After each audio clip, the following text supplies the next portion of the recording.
So Scooby do एक ऐसा cartoon show जिसके हर एपिसोड के एंड में मिस्ट्री सॉल्व हो जाती थी, मास्क उतर जाता था। चलो देखेंगे असल में है कौन। बट कुछ एपिसोड्स ऐसे भी थे जहाँ मिस्ट्री सॉल्व हो गई, मास्क उतर गए, बट फिर भी कुछ अधूरा सा रह जाता था। और आज सालों बाद मैं उसी चीज़ के बारे में बात करने वाला हूँ जिसके बारे में कोई बात नहीं करता।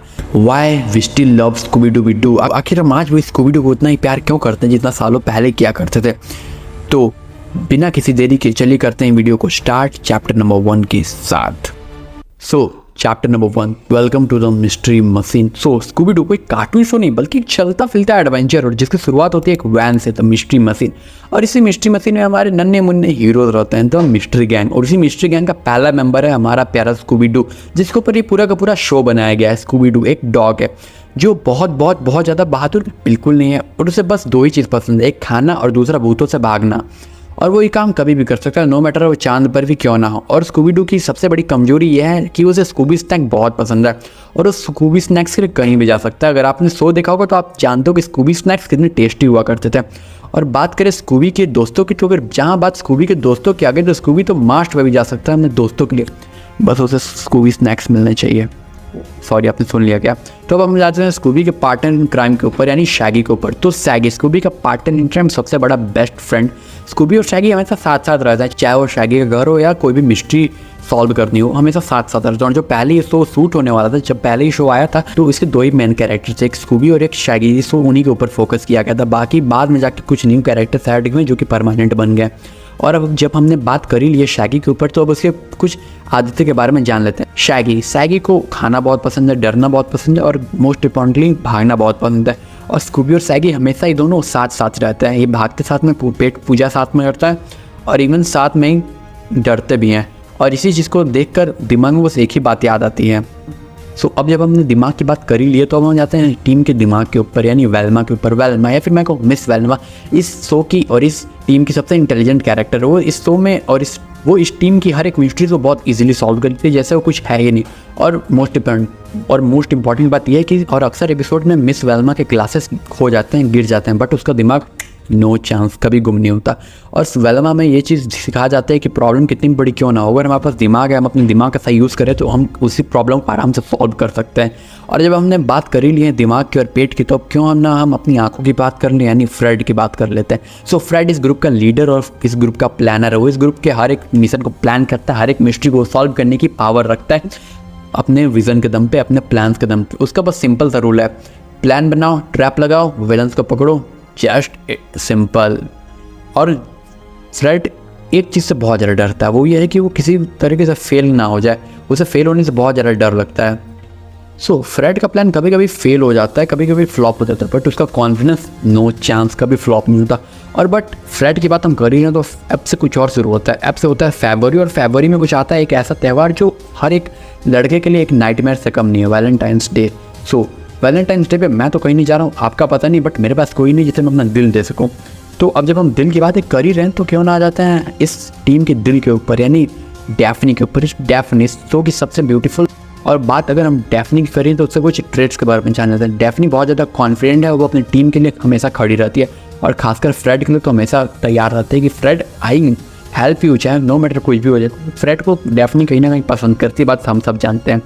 और बात कर रहे हैं डैफ्नी की, तो हम शो के मेन प्लॉट के ऊपर आ जाते हैं। तो स्कूबी डू एक शो नहीं बल्कि एक इमोशन है। और इस शो की सबसे इंटरेस्टिंग बात यह है कि शो में जो मॉन्स्टर दिखाए गए हैं उससे हम डरते तो हैं, बट हमें पता है कहीं ना कहीं को मॉन्स्टर लास्ट में इंसान ही होते हैं। और ये चीज़ हमें सबसे बड़ी बात सिखा के जाती है कि हमें भूतों से डर नहीं लगता, हमें उनके इंटेंशन से डर लगता है। अगर भूत भी हमें हमारे साथ सही करने लगे तो हमें भूतों से कभी डर नहीं लगेगा। और यही बस स्कूबी डू को सबसे अलग बनाते हैं कि हमें डरना सिखाता है। ये नहीं कि हमें कैसे ब्रेव बने, हमें सिखाता है कि हमें डर के साथ जिंदा कैसे रहना, डर के साथ हमेशा डर को कैसे हराना। और यही चीज़ स्कूबी डू की सबसे अलग लगती है। चलिए अब चलते हैं चैप्टर नंबर 2 के ऊपर। Chapter number 2, when fear become funny. तो स्कूबी डू की सबसे अच्छी बात ये थी कि इस शो इतना डरावना था ना, बट हमें कभी डर नहीं लगता था। ज़्यादा हमें इस शो से फ़नी वाइब्स आती थी। जी हाँ, इस शो में हमें भूतों से ज़्यादा फनी थिंग्स से ज़्यादा डर लगता है कि हम हंसते हंसते कहीं पागल ना हो जाए। Hear me out. तो जब हमें नॉर्मली डर लगता है तो हम चुप हो जाते हैं, बट जब यहाँ कैरेक्टर्स को डर लगता था तो वो चिल्लाते थे, और ज़्यादा डर लगता और तेज़ी से चिल्लाते। और सैगी और स्कूबी की मैं बात ही क्या करूँ, उनके डर का बस एक ही तरीका था, भागो। ज़्यादा डर लग रहा है और तेज़ी से भागो, और लग रहा है उससे भी ज़्यादा तेज़ी से भागो। और जब वो दौड़ते थे, भागते थे, तो साले डोर्स इतने तेज़ी से ओपन एंड क्लोज होते थे जितने तेज़ी से तो फ़ैन भी नहीं चलता। और वहाँ एक कॉरिडोर में इतने डोर होते थे जहाँ मेरी लाइफ में चांसेस नहीं हैं। बताओ ऐसा होना चाहिए क्या? और स्कूबी और सैगी ने हमें एक चीज़ बहुत क्लियरली सिखा दी कि भले ही आपका डर कितना भी बड़ा हो, लेकिन डर से ज़्यादा बड़ी एक ही चीज़ होती है, वो है भूख। सैगी और स्कूबी के सामने जब भी भूत होते थे, उनके सामने एक सैंडविच रख दो तो वो सैंडविच खाते ही थे, भले उन्हें भूत से डर लगे या ना लगे, but sandwich is most important net भूत। और यही चीज़ हमें ज़्यादा फनी लगती थी शो के बारे में, कि यहाँ कोई भी चीज़ प्लॉट होल्स में नहीं थी, हर एक चीज़ बहुत ज़्यादा फनी थी। भूतों से ज़्यादा फनी इस शो की वाइफ थी। और दूसरा बात, भूतों के रिएक्शंस। यहाँ हर एक भूत ऐसे रिएक्ट करता था जैसे वो भूत नहीं बल्कि कोई सर्कस का जोकर हो, आंखें बाहर, जीभ बाहर, जब डर लग रहा है तो कान से दूंगा। अरे ये कॉमेडी शो में होता है, डरावने शो में नहीं। और यही चीज़ हमें इससे बहुत ज़्यादा कनेक्ट कराती है कि शो में कभी भी कोई हॉरर वाइब्स नहीं थी, बल्कि बहुत ज़्यादा कॉमेडिक और कंफर्टेबल वाइब्स थी, जो हमें इस शो को देखने में बार बार मजबूर कर देती है। तो आप भी कमेंट्स में बताओ कि आपने कभी इस शो को देखा है, या फिर इस शो की बहुत सारी मूवीज़ देखी हैं, या फिर कौन कौन सी मूवीज़ देखी हैं। और मैंने डोरेमोन के ऊपर एक ऑलरेडी वीडियो बना चुकी हैं, और शिनचैन के ऊपर भी। और अगर आप परमैन के फ़ैन हो तो उसके ऊपर तो मेरी वीडियो बहुत टाइम से आ रही है, चैनल पे जाके चेकआउट करो, बहुत सारी वीडियोस हैं, आप पूरी तरह से ब्लोन अवे हो जाओगे, इतनी अच्छी अच्छी वीडियोस मैं बनाता हूँ। और चैनल को सब्सक्राइब कर देना। अब हम चलते हैं हमारे चैप्टर नंबर 3 के ऊपर। Chapter number 3, why Scooby Doo feels like home. So एक चीज़ स्कूबी डू की जो हमने कभी नोटिस नहीं की होगी, ना आपने, ना मैंने, और ना किसी और ने, वो ये है कि स्कूबी डू के हर एक अलग अलग एपिसोड में एंड में सब कुछ ठीक ही हो जाता था। चाहे चेस कितनी भी लंबी क्यों ना हो, भूत कितना भी डरावना क्यों ना हो, मिस्ट्री कितनी भी मिस्टीरियस क्यों ना हो, but at the end everything feels done, everything's okay. And यही चीज़ सबसे यूनिक बनाती है इस शो को, कि हम इस शो से ये नहीं सीखते कि हमें हीरो कैसे बनना है, हमें ब्रेव कैसे बनना है। इस शो से ये सीखते हैं कि हमें साथ कैसे निभाना है, साथ कैसे रहना है। सैगी डरता था बट स्कूबी साथ होता था, वेल्मा प्लान करती थी बट फ्रेड उसके साथ खड़ा होता था, और डैफ्नी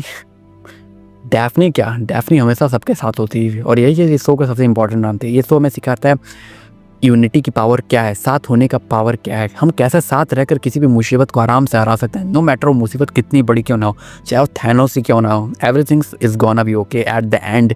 और ये लाइफ का भी वसूल है, चाहे लाइफ में हमें कितने भी अप्स एंड कितने भी डाउन्स क्यों ना देखने को मिले, and at the end life में सब कुछ ठीक हो जाता है। और ठीक ना हो तो कहानी अभी बाकी है मेरे दोस्त, एंड में सब कुछ ठीक हो ही जाएगा। और शायद इसलिए स्कूबी डू आज भी हमें एकदम घर की तरफ फील करता है। और आज जब हम इतने बड़े होने के बावजूद स्कूबी डू को वापस से देखते हैं तो हमें ये फील नहीं होता कि एक डरावना शो था, बल्कि ये फील होता है कि ये इतना फ़नी शो था, इतना नॉस्टैल्जिक, इतना लेसन से भरा हुआ शो था। इस शो ने हमें अपने बचपन के वन ऑफ द मोस्ट की मोमेंट्स दिए हैं जिससे हम अपनी ज़िंदगी भर याद रखेंगे। और अगर आपको भी स्कूबी डू में बचपन में ऐसे ही कुछ लाइफ लेसन्स दिए हैं तो आप इस चैनल को सब्सक्राइब करो, और क्योंकि और वीडियोज़ आने वाली हैं स्कूबी डू जैसे कार्टून से रिलेटेड। और क्या कर रहा हूँ, मैंने परमैन के ऊपर इतनी अच्छी लॉन्ग वीडियोस बनाई, उसे जाके चेकआउट करो। उसमें मैंने बताया कि परमैन को हम कैसे वापस ला सकते हैं, कैसे हैशटैग परमैन रन करके उसे रिवाइव कर सकते हैं। और अगर वो देख लिए तो डोरेमोन के ऊपर वीडियो बनाई है, वो देखो। और तब तक के चैनल को सब्सक्राइब कर दो, 1000 सब्सक्राइबर जल्दी करो, मैं बहुत ज़्यादा इंपॉर्टेंट वीडियो ला रहा हूँ, बहुत ज़्यादा सरप्राइज से भरे हुए। तब तक के लिए पीस आउट।